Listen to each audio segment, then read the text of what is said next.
Bueno, hola a todas y todos, nuevamente, bienvenidos a una nueva clase de investigación educativa. Vamos a compartir el PP para ir viendo las temáticas ¿sí?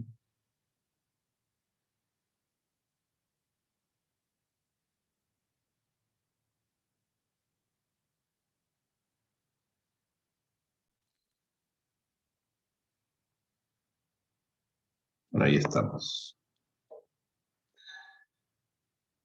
nuevamente.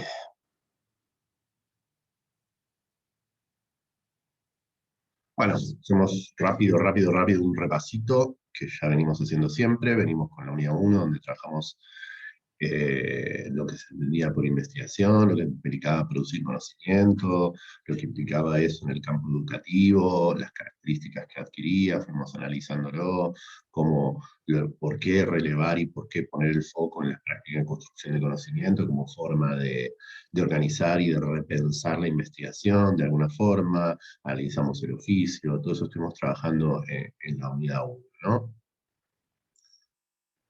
Ahora estamos en la unidad 2, estamos llegando al final de la unidad 2, que es el proyecto y el proceso de investigación en ciencias sociales y humanidades, ¿sí? Estuvimos trabajando con el texto de Elena Chili, con el texto de Rockwell, y hoy vamos a incorporar un poco el texto de Porte y Flores. Abáteda y Rodríguez Rocha lo vamos a dejar para la semana que viene cuando entremos en la unidad 3.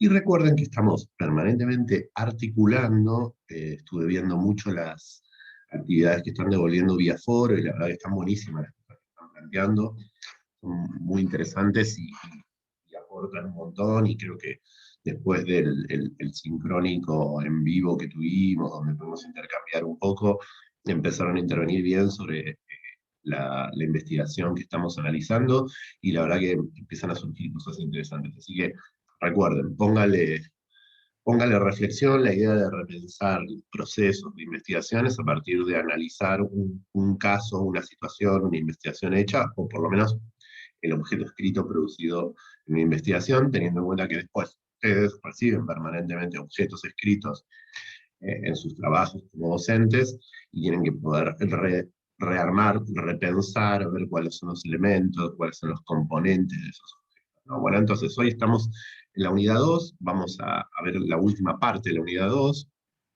¿sí? La semana pasada y la anterior estuvimos repasando un poco qué se entiende por proyecto de investigación, esto que hablábamos recién, que una cosa es el proyecto, que otra cosa es el proceso de investigación, y que otra cosa diferente es el documento que se produce en ese proceso de investigación, el documento que explicita el proceso de investigación.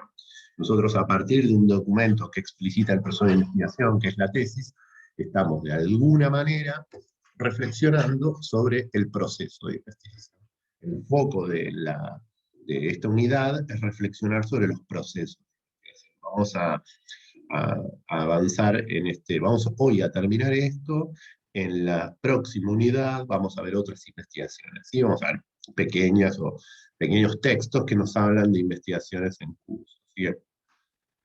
El proceso de investigación, que es el centro de nuestro trabajo en esta unidad, ¿sí? Fuimos planteando, está compuesto por un conjunto de prácticas, y lo que fuimos analizando durante todos estos encuentros son esas prácticas, ¿sí?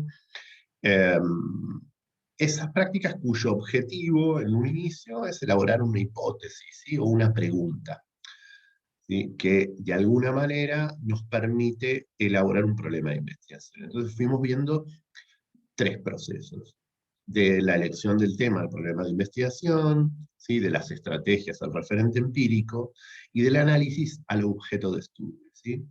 Estuvimos un poco reflexionando sobre eso y viendo que esto es un proceso. Igual hoy al final de la clase un poco vamos a retomar esto, pero esto es un proceso que tiene que ver con idas y vueltas permanentes, donde uno va redefiniendo sistemáticamente lo que está diciendo. No es un proceso lineal, más bien es un proceso donde hay vueltas, retrocesos, repensares, por ejemplo, ¿no? Este tipo de reflexiones, en tanto en cuanto que el objeto que estamos analizando, la tesis que estamos analizando, el objeto escrito que estamos analizando, da cuenta de ese sentido del proceso. Podemos encontrar en su escritura aspectos que visibilizan el proceso, que nos hablan de ese proceso? Ahora, estas son las preguntas que tenemos que poder ir viendo, que podemos ir analizando al medida que vamos leyendo el trabajo y lo vamos tensionando con la lógica a partir de la cual se construye conocimiento en los proyectos de investigación en ciencias sociales y humanidades. La semana pasada avanzamos del tema del problema de investigación, ¿sí? O la anterior, ahora ya se me fue, creo que la anterior. Vimos un poquito qué eran los antecedentes, vimos un poco qué eran los referentes conceptuales, ¿sí? Eh, Vimos qué es una limitación empírica y vimos las preguntas, ¿sí? Recordemos que claramente ir del tema al problema de investigación es transformar un tema, ¿sí? Una idea, un problema social, algo que nos interpela a todos, en una problemática que nosotros construimos, en algo que construimos en términos de investigadores. Entonces, y para eso tenemos estos componentes, ¿no? Repasamos antecedentes, buscamos referentes conceptuales, delimitamos empíricamente y construimos preguntas. Ahora, nuevamente, la idea es que podamos identificar en los objetos escritos si la persona que está escribiendo, el investigador, el trabajo, los investigadores, nos dejan ver este proceso de transformación de un tema a un problema. Nos muestran cuál es la problemática social que toman y cómo le hacen preguntas para transformarla en un problema de investigación propio del investigador o de las investigadoras, ¿no? Esto es como clave y esto hay que poder verlo y transparentarlo muy bien en los textos cuando analizamos un documento que recibimos para abordar una determinada temática.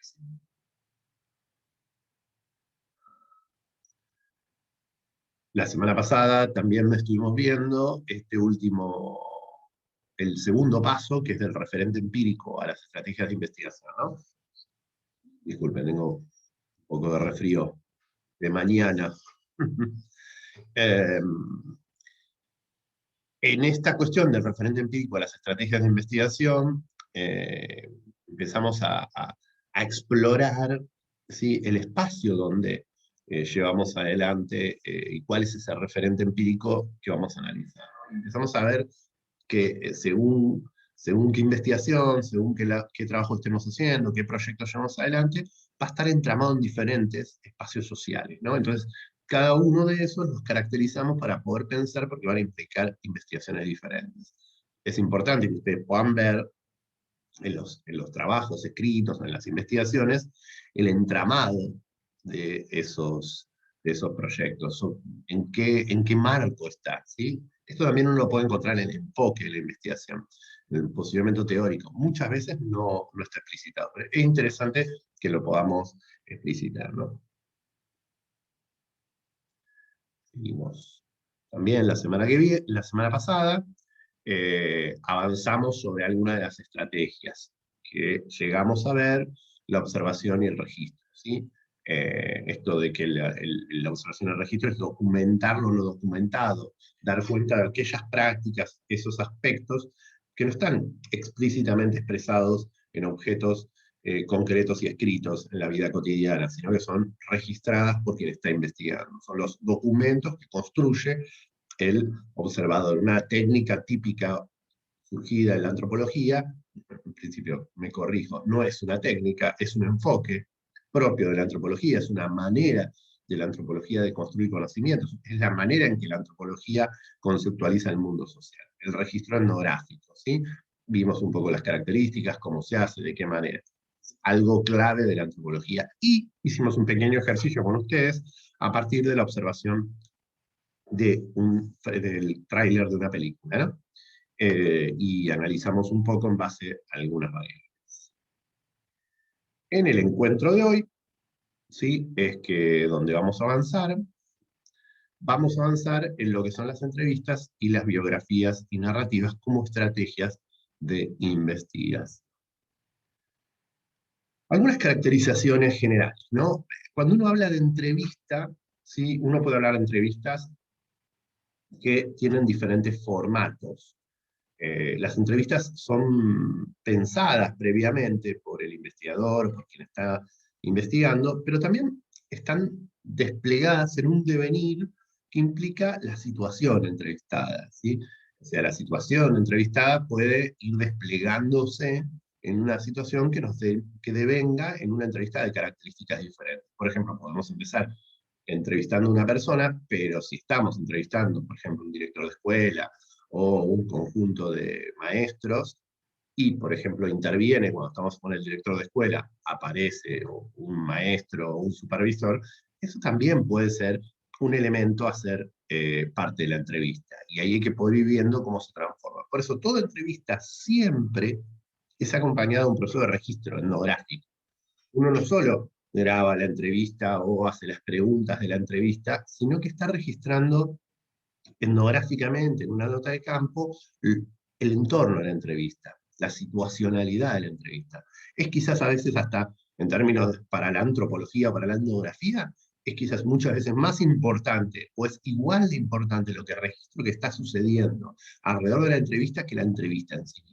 Es clave esto, ¿sí? Es clave porque muchas veces la entrevista de lo que nos habla, y ahora lo vamos a ver con la estrategia de lo biográfico, son de los sentidos y del imaginario que construye el sujeto.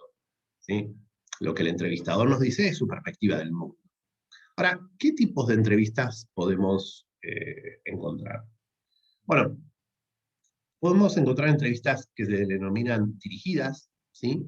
Eh, que son las entrevistas que tienen un cuestionario predefinido, ¿sí? Preestablecido. Estas entrevistas se suelen usar en general cuando se hacen a distancia, ¿sí?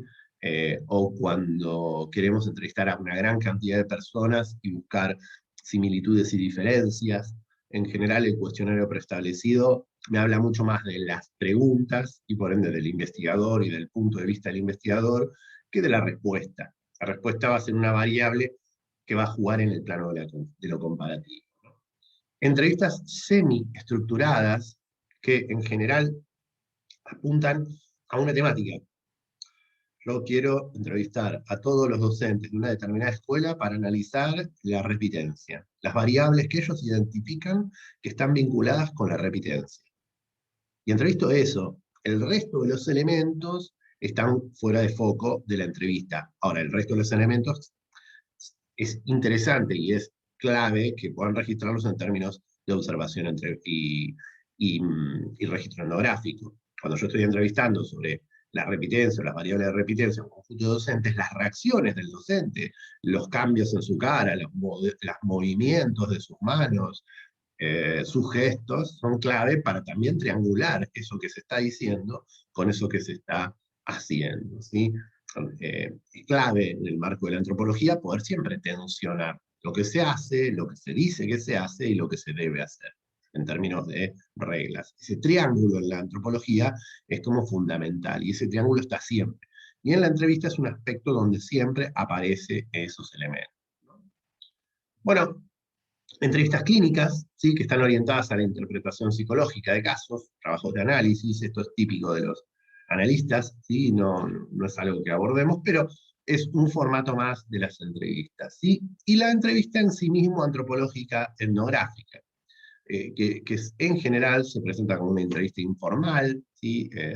Las preguntas se formulan en el contexto del universo del significado de los sujetos, o sea, yo trato de preguntarles sobre el sentido que el sujeto le otorga a eso que estoy planteando.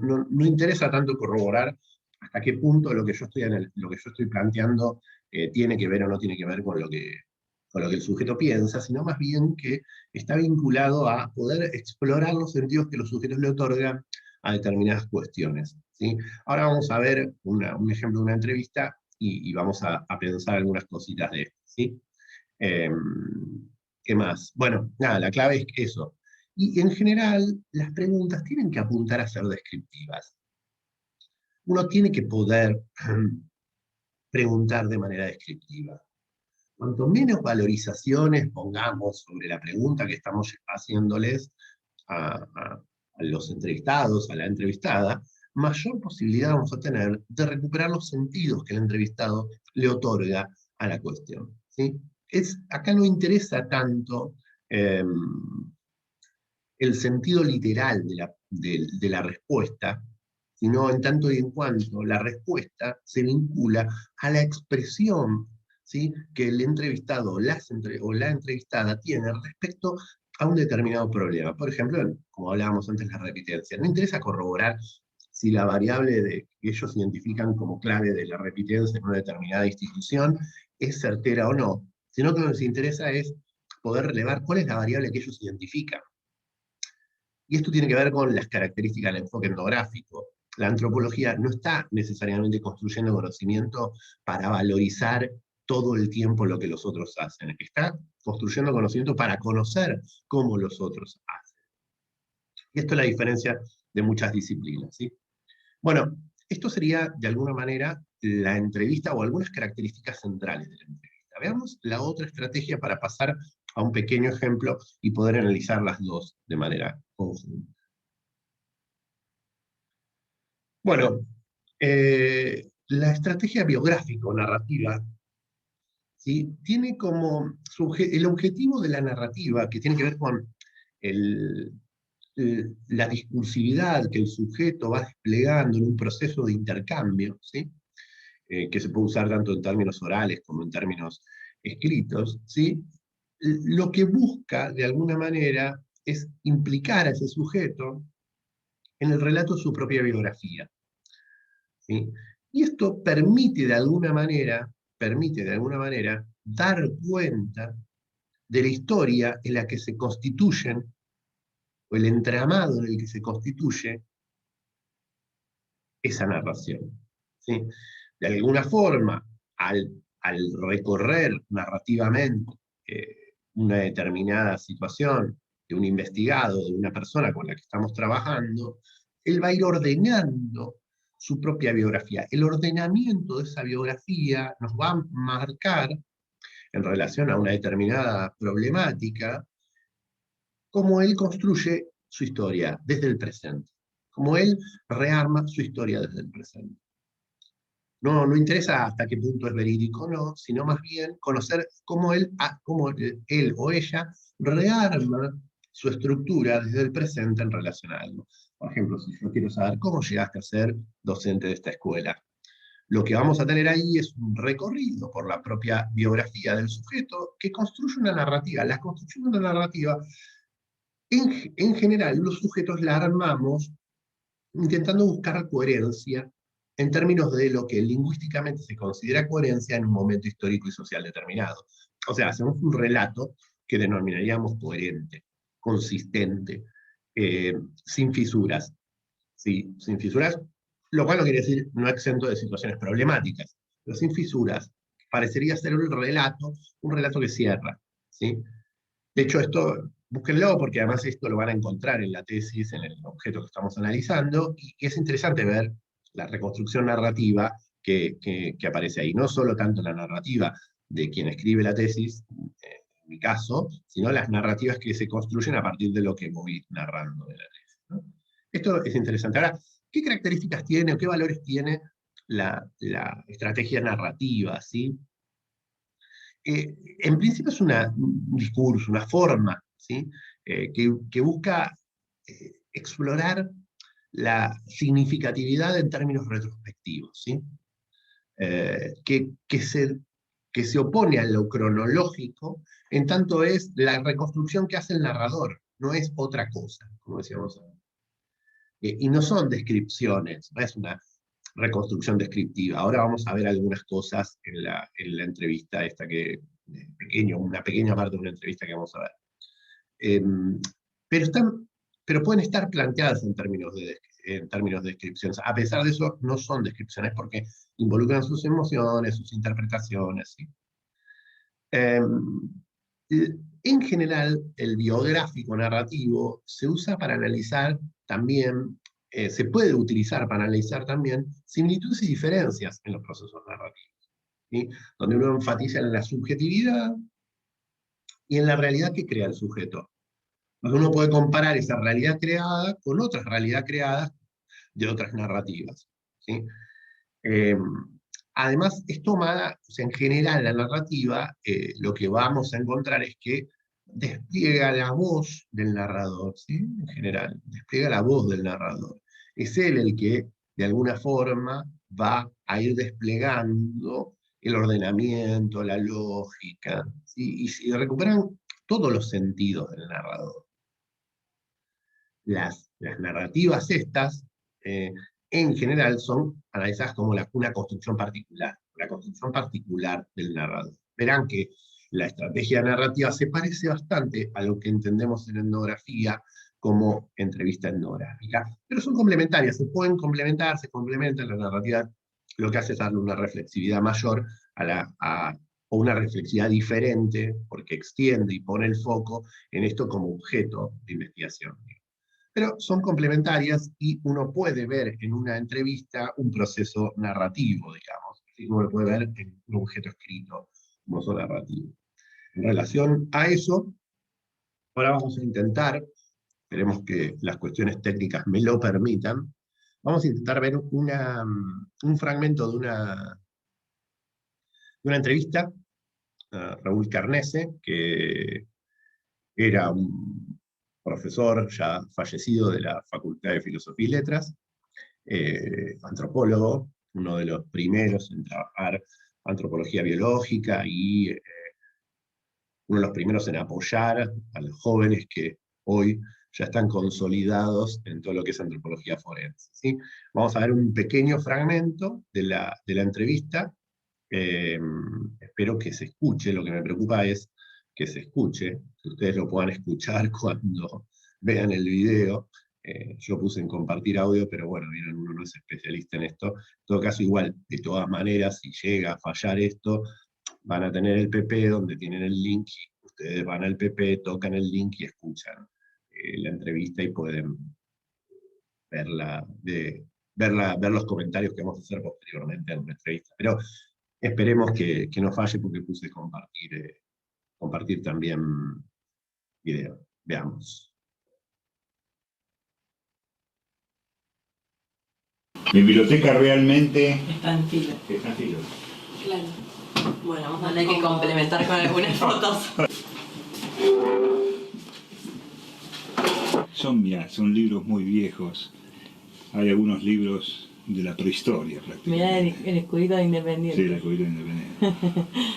Eso me lo regaló mi hijo. ¿Sí? Bueno, ahí la prehistoria, y de ahí salió alguno para el seminario que están haciendo ahora. No, vos sabés que no sé, porque... El escudito. Porque mirá, ¿ves?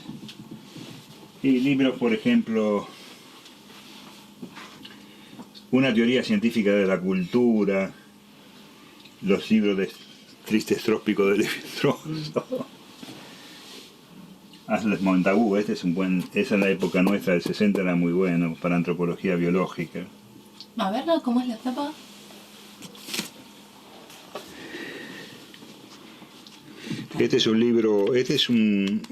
Montagu fue un autor norteamericano que, digamos, en cierta forma fue uno de los que creó lo que se podría llamar la nueva antropología en antropología biológica, ¿no? En biológica lo dan, ¿o no? ¿O lo daban en una época? Montagu sí, pero así como una especie de cuestión histórica. Pero de todas maneras, él y Wadsworth, más que nada Wadsworth, fue uno de los que de alguna manera rompe con esa idea vieja de lo que fue la antropología física, digamos, claro, que comienza a trabajarse en antropología biológica, ¿no? Antropología biológica. Y es un libro de él que se llama exactamente, creo que es la nueva antropología, una cosa así. Eso fue en la década de los 60 más o menos.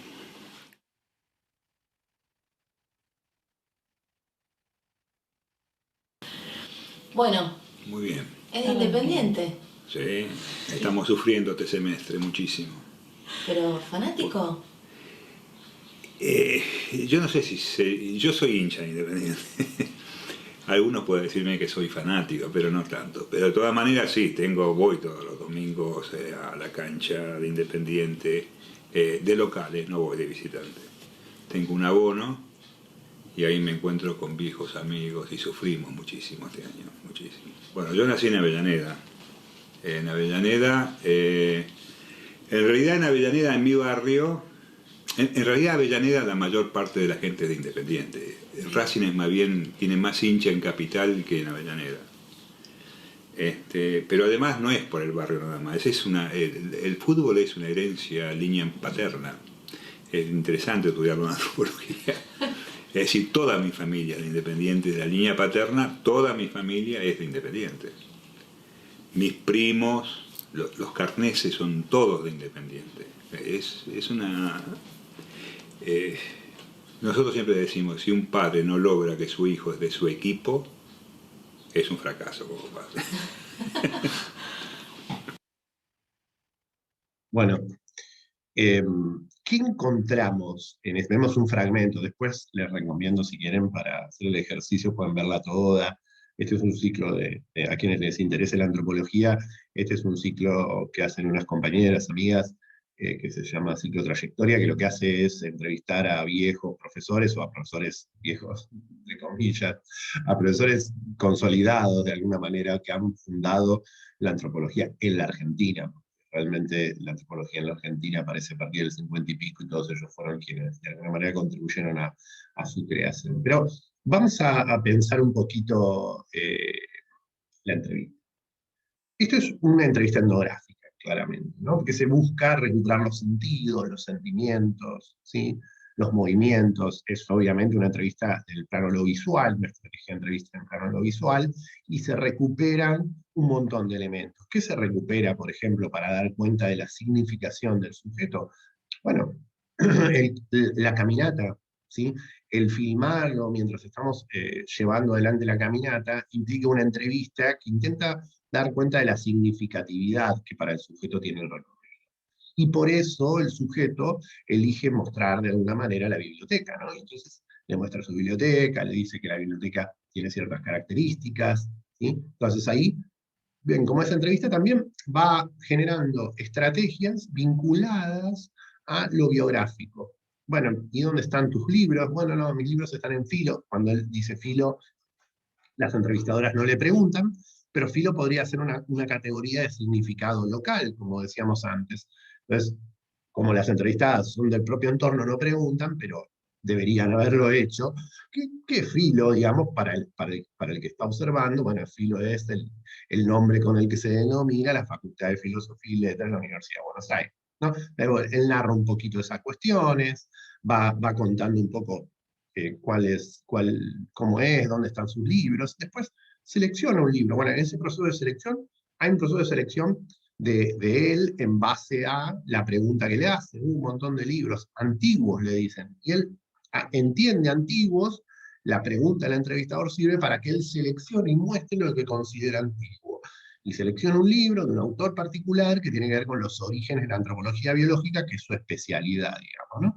Entonces, este proceso de selección, este proceso de la pregunta generando la búsqueda de los sentidos por el origen de él, las entrevistadoras lo introducen muy suavemente, muy sutilmente, y permite extraer el libro y que empiece a narrarles lo que él entiende que es el surgimiento y el desarrollo del pasaje de la antropología física a la antropología biológica, ¿no? Es muy interesante cómo está introducida la pregunta, de qué manera sutil. Y después se va apelando a otras cuestiones. Fíjense, ¿qué observan las entrevistadoras? Un escudo, el escudo independiente, algo que rompe el sentido de esa biblioteca. Cuando la entrevista se transforma al plano más directo, ¿sí? Al plano más concreto, ven que hay un cambio de plano, de golpe se sientan, y empieza ese recorrido, un recorrido por la narración. También está la estrategia biográfica jugando acá. Digamos, está buscando que el narrador reconstruya su biografía. Entonces empieza a reconstruir su biografía. Y la primera pregunta que le hacen es sobre Independiente. Y acá la entrevistadora comete no un error, sino le impone un sentido a la pregunta, ¿sí? Que el entrevistado sale a disputar, que es el sentido de los fanáticos.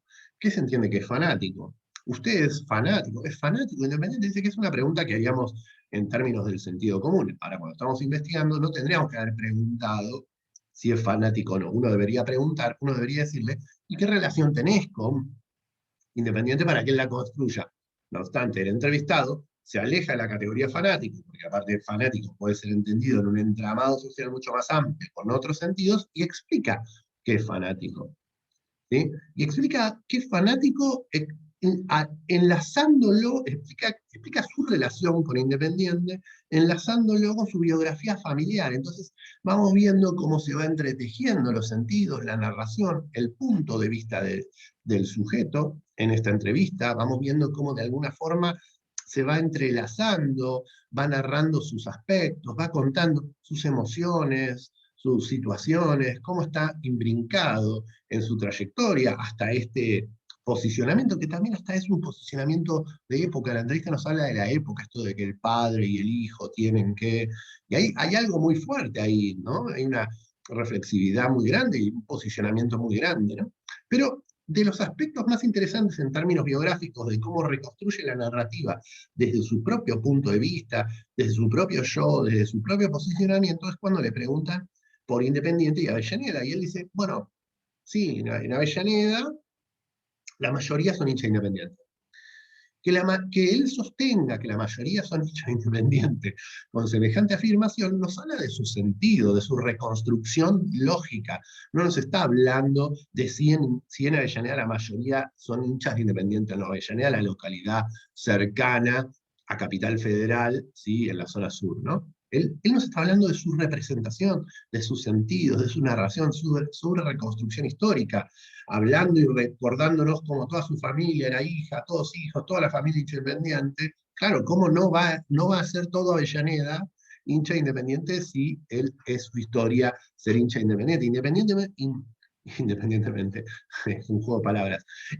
A pesar de que sea o no sea real el dato de que la mayoría de la gente que vive en Avellaneda son independientes y los de Racing viven en Capital, es un dato que está reconstruido desde el lugar del narrador, es un dato que está reconstruido desde el lugar de su propia trayectoria. Y es interesante, y en términos de entrevista etnográfica, esto es lo que nosotros buscamos conocer cómo reconstruye su propia historia el sujeto, no si es verídico o no es verídico, porque no nos interesa evaluar la veracidad o no veracidad de esto, sino poder narrar, poder dar cuenta de estas situaciones, ¿no? Entonces, después, si quieren, pueden ver un poquito más o pueden hacer el ejercicio con cualquier otra entrevista. Igual, seguramente vamos a hacer ejercicios de este estilo después en el foro. Podemos llegar a hacer ejercicios de este estilo. Así que les dejo para que lo vean. Espero que se haya escuchado. Si no, veamos el link, vean el link en el PP cuando se los paso, que seguramente se va a pasar. Espero que se haya escuchado.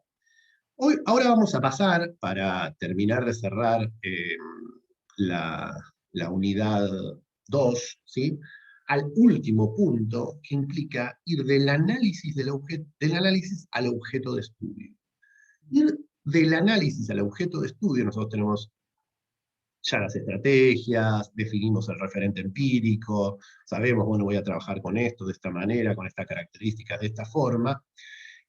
Empezamos el proceso de análisis para poder definitivamente decidir, bueno, mi objeto de estudio van a ser las prácticas de escritura y lectura en un primer grado de una escuela del cuarto cordón de la provincia de Buenos Aires. O sea, ese es el proceso final. Ahora, el análisis es permanente sobre ese proceso. El referente empírico está permanentemente siendo repensado y analizado, redefinido, transformado, porque el objeto de estudio es un proceso continuo de construcción. Los objetos escritos que ustedes observan son momentos de una investigación que tiene mucho más largo plazo. Y son momentos que cristalizan la investigación. En general, cuando el objeto escrito se torna real, muy probablemente ya el investigador, si es un investigador de carrera, o sea, que se dedica a eso, y ya cambió su posición. Como muchas veces les dije, como en el sincrónico le dije, mis posiciones respecto a lo que yo trabajo en la investigación, que tienen ya más de 10, que tienen 10 años, ya no son las mismas. Ahora, son posiciones que tienen que ver con la época y con el recorrido de uno como investigador. Ahora, ¿qué implica analizar? ¿Cuáles son las estrategias de análisis? ¿Qué hacemos cuando analizamos? Bueno, una de las cosas que hacemos es interpretar. Y tiene que ver con mucho lo que veníamos diciendo recién. Tiene que ver con poder identificar los significados, ¿sí? De lo que los sujetos dicen, pero de las prácticas que despliegan los sujetos. Pero los significados para ellos, el sentido que el entramado tiene. A mí no me interesa poder identificar si esas prácticas de escritura son correctas o incorrectas en relación a las técnicas o las prácticas de escritura hegemónicas. A mí me interesa algo. Me interesa ver eso, pero además me interesa, y principalmente, me interesa poder relevar cuál es el sentido que esos niños le otorgan a esa práctica de escritura, cuál es el valor que le otorgan, cómo las entrelazan en otros contextos, ¿sí? Porque en la etnografía lo que nos interesa es revelar las lógicas de construcción que despliegan las y los sujetos, ¿sí? ¿Cómo lo hacemos? Bueno, lo primero que tenemos que hacer es reconocer el marco interpretativo del sujeto. Esto que yo dije, categorías locales. Como dije filo antes, es una categoría local, tiene sentido en un entramado relacional, no tiene sentido más allá de los que somos de la Facultad de Filosofía y Letras de la Universidad de Buenos Aires. O tiene que ver con los que de alguna manera se vincularon. Bueno, hay un montón de terminología y el ámbito educativo está lleno de terminología en relación a eso. Y no solo el ámbito educativo en general, el ámbito escolar, sino todo entramado local, toda institución, todo espacio va construyendo categorías locales. Vayan pensando ustedes cuáles son sus propias categorías locales, en los espacios donde trabajan, donde laburan. Bueno, esa es la terminología, la gramática que estructura un entramado relacional, ¿sí? Ahora, esto que el sujeto dice, hay que no verlo como la explicación de la situación. Es la explicación del sujeto. Ahora, eso no quiere decir que explique la situación. Uno tiene que poder tomar una distancia, analizar eso, por eso uno interpreta eso, lo repiensa eso, lo redefine eso, para poder dar cuenta hasta qué punto la explicación que el sujeto da se corresponde o no con lo que uno está trabajando, ¿no? Y para eso uno tiene que establecer un marco interpretativo como investigador, ¿no? Tiene que decir desde qué punto de vista está analizando esto, desde qué aspectos, desde qué marco teórico. ¿Sí? Lo que lo observamos en las prácticas o lo que un entrevistado dice, habla del sentido del entrevistado. Ahora, no tenemos que explicar con las palabras del otro una problemática que construimos nosotros. Las palabras del otro nos sirven y nos dan cuenta de la temática que estamos analizando. Nuestra interpretación la va a transformar en problemática, la va a cuestionar a esa temática que estamos analizando. ¿Sí? Yo voy a analizar la repitencia como problema social, ahora en términos de problemática le voy a hacer un montón de preguntas, y voy a decir, la repitencia en este contexto, en esta escuela, está vinculado a las dificultades que hay para la llegada de los chicos a tal horario y las dificultades horarias de la articulación del transporte porque viven en zonas lejanas, entonces no pueden cumplir con la cantidad de... Bueno, ahí estoy yo analizando, interpretando, repensando, triangulando datos, ¿sí? Pues no estoy asumiendo las explicaciones. Quizás en la escuela las explicaciones que me daban para repitencia tenían que ver con un elemento. Ahora, como investigador, nosotros interpretamos la relación entre elementos. Entonces, la interpretación es una de las estrategias, una de las formas que desplegamos en un proceso de análisis para transformar el objeto de estudio. ¿Cuáles otras? ¿Sí? La reconstrucción. Que un poco la fui anticipando, porque son todos entramados que están vinculados. La reconstrucción es empezar a ver eso que decía, el ejemplo que daba recién es tal cual. ¿Sí? La reconstrucción implica empezar a ver cómo una determinada problemática está triangulada con otros elementos. Bueno, a ver, acá en esta institución me están planteando que la repitencia está concentrada en un conjunto de chicos, ¿sí? Y me están asociando este conjunto de chicos con ciertas dificultades socioeconómicas, ¿sí? ¿Son solo las dificultades socioeconómicas las cuales seguramente estarán vinculadas con eso? Bueno, el investigador tiene que triangular, tiene que poder poner en tensión, no porque no sea verdadero lo de lo socioeconómico, sino para poder densificar y ver qué otros elementos están jugando. Bueno, por ejemplo, lo socioeconómico está vinculado además, son un conjunto de chicos que llegan tarde a la escuela porque viven a distancia y no hay un transporte público que los traslade. Entonces dependen de las posibilidades socioeconómicas de los padres. Bueno, entonces es lo socioeconómico vinculado al transporte. Solucionamos el transporte y es lo socioeconómico. Bueno, nada. Uno tiene que poder ir construyendo hipótesis que nos van reconstruyendo la red sobre la que está montado un determinado problema. Y este tipo de cosas, la interpretación, tienen que poder verlas en el objeto que estamos analizando, pero en todas las investigaciones, el proceso de reconstrucción que se hace, ¿sí? Otro elemento interesante para poner en la escena es la contextualización. La contextualización, ¿sí? Es cómo ubicamos lo registrado en términos de práctica o lo dicho dentro de un momento histórico y social, ¿sí? Y dentro de un entramado local, que ya no es solo local, sino que es regional, sino que además es provincial, sino que además tiene que ver con la nación, con el país, con las características de lo que nos está pasando a todos, ¿sí? Es poder ubicar en un plano de un zoom mucho más alto, tiempo, en términos temporales, en términos espaciales, la problemática que estamos analizando, ¿sí? Y esto es clave porque nos permite entender eh, problemáticas epocales y situacionales, ¿sí? Así como la reconstrucción es del entorno local, de la red, del problema que estoy analizando, cómo ese problema se vincula, acá la contextualización de lo que nos habla es, bueno, esto está ubicado en este problema. Estos chicos que tienen problemas de transporte están ubicados en una localidad donde tienen dificultades para llegar a la escuela, producto de las características topográficas y además producto de que en esa localidad no hay un transporte público porque no se puede financiar, digamos, o por las razones X que sean, ¿no? Entonces, todo esto va a tener que esperar. Y además estamos en una época donde no hay trabajo, o hay complicaciones para conseguir trabajo, entonces los padres tienen que, o estamos en una época donde estos chicos son de hijos de trabajadores golondrinas, entonces tienen que migrar de una provincia a la otra, entonces tienen esas dificultades porque están migrando de una provincia a la otra. O sea, uno tiene que poder ver esto en articulación con otros problemas. La contextualización es un elemento clave de todo proceso de investigación, es el elemento, porque le otorga carnadura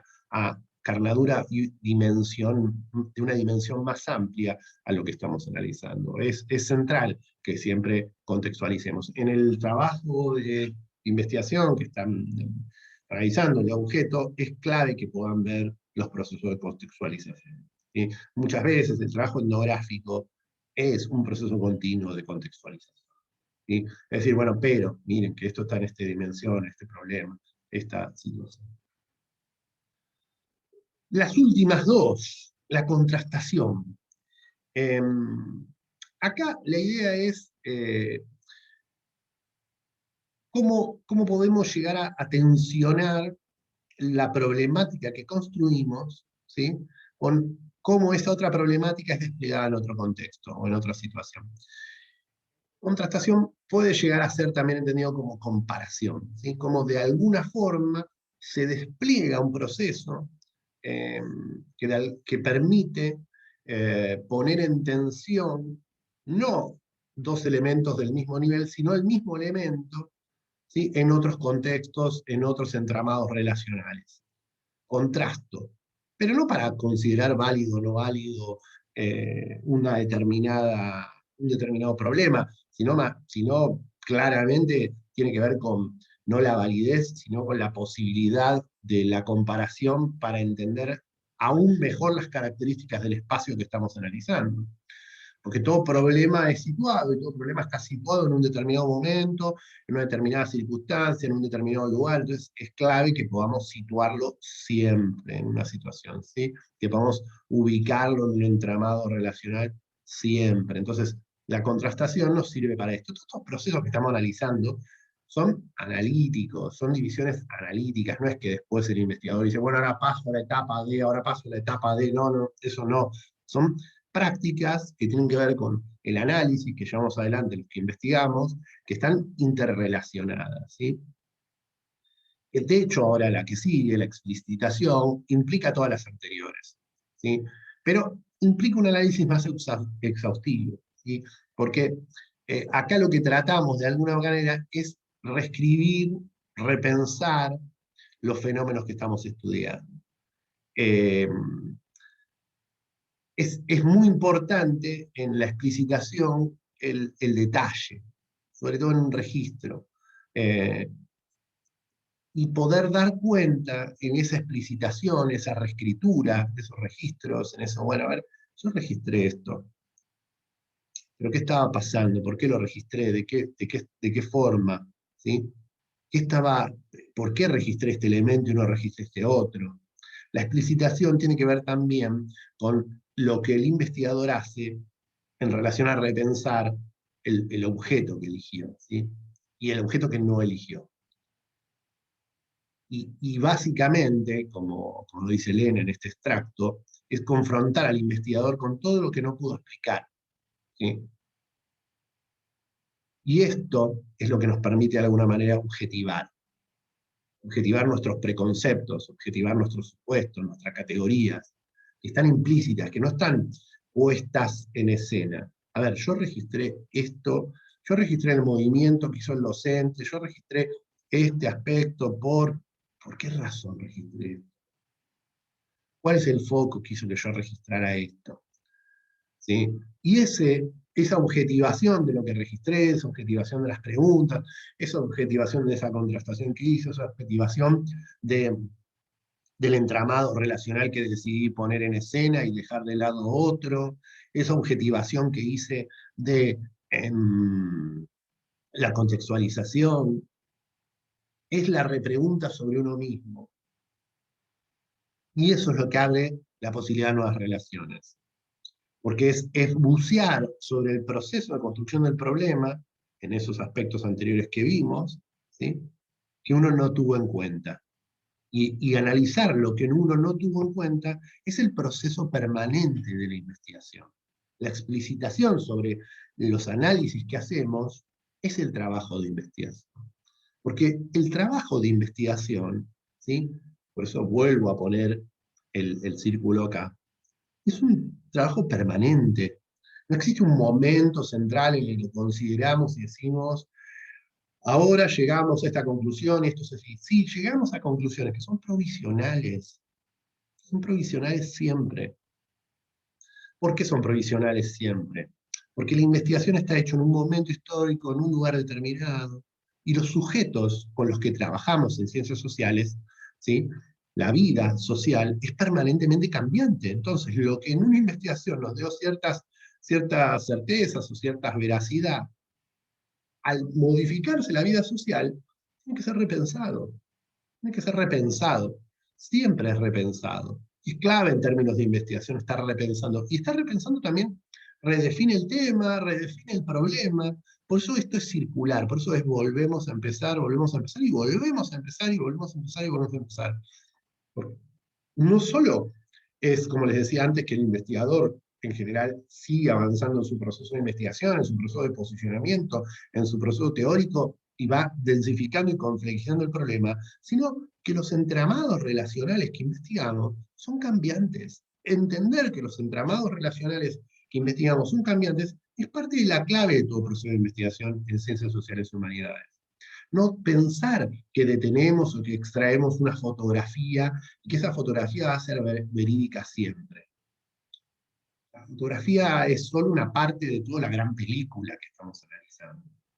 ¿Sí? Entonces, y esto es clave. Entonces, cuando ustedes reciben o analizan una investigación o reciben a las escuelas una investigación para ver determinado posicionamiento de un tema, de un análisis que quieren transmitir, que quieren trabajar con los chicos, con las y los estudiantes, tenemos que entender que estamos transmitiendo la fotografía de un determinado problema. En realidad estamos transmitiendo la fotografía de un tema problematizado, ¿sí? La fotografía que construyó de un tema un determinado problema a un sujeto, o transformó en un problema a un determinado sujeto investigador o un colectivo. Y esto es clave que lo entendamos siempre. Esto es central. Porque si no comprendemos que son situacionales, tanto para el investigador como para el entramado que estamos investigando, creemos que llegamos a verdades absolutas. Y tenemos siempre verdades provisionales que nos permiten actuar en un determinado momento, una circunstancia, un entramado relacional, pero que tenemos que estar testeando permanentemente, ¿sí? Más allá que después, cuando en el mundo social se necesitan ciertas certezas, podamos o no podamos sostenerlo. ¿Sí?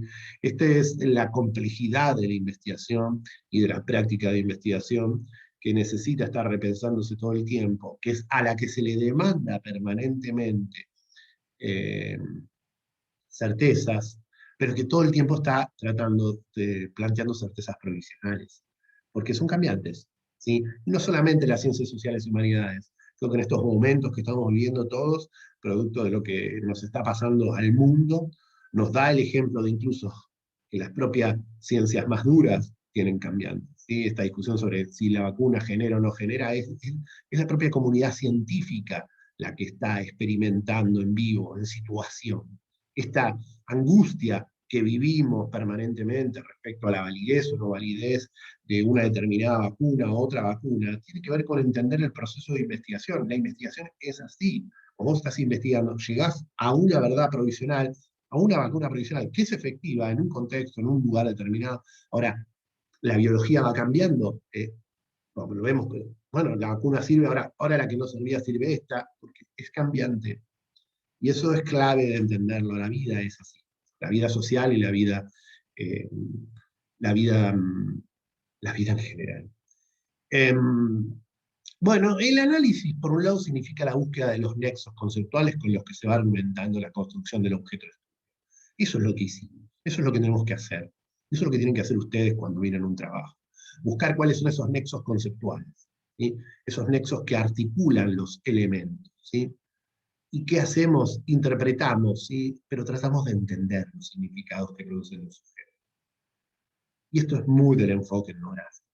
Nuestro objetivo, nuestro propósito es comprender, entender a esas otras y a esos otros. Entender, ¿sí? Entender ese conocimiento local, el mundo conceptual en el que viven los sujetos. Lo etnográfico nos permite entender, comprender, acceder, vivir, ¿sí? Como decía Malinowski, acampar en tierras ajenas, ¿sí?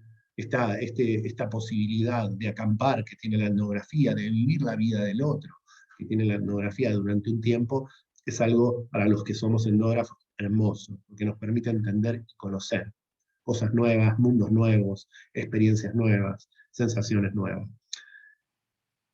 Pero de alguna forma la investigación está enfocada en entender, en comprender las formas en que las y las otros conceptualizan el mundo del que nosotros también somos. Bueno, hasta acá llegamos hoy, ¿sí? Como ya les dije en el anterior, nos quedan estas clases más o menos, ¿sí? Ahora vamos a entrar la semana que viene en una actividad vía foro, y la otra vamos a tener la segunda actividad de integración, ¿sí? Y después vamos a tener dos clases grabadas, dos de videos simultáneos, ¿sí? Una que va a tener en simultáneo actividad de foro, o sea, ese mismo día van a recibir actividades, van a recibir la grabación de la clase como esta y una actividad del foro, y el último día vamos a hacer una última clase en vivo nuevamente, que también grabaremos, y para volver a encontrarnos como nos encontramos la semana pasada, porque no sé a ustedes, pero a nosotros nos gustó mucho conocerlas y conocerlos a todos. Bueno, espero que tengan un buen fin de semana, y nada, es cliché, pero hay que decirlo, cuidémonos todos. Hasta la próxima.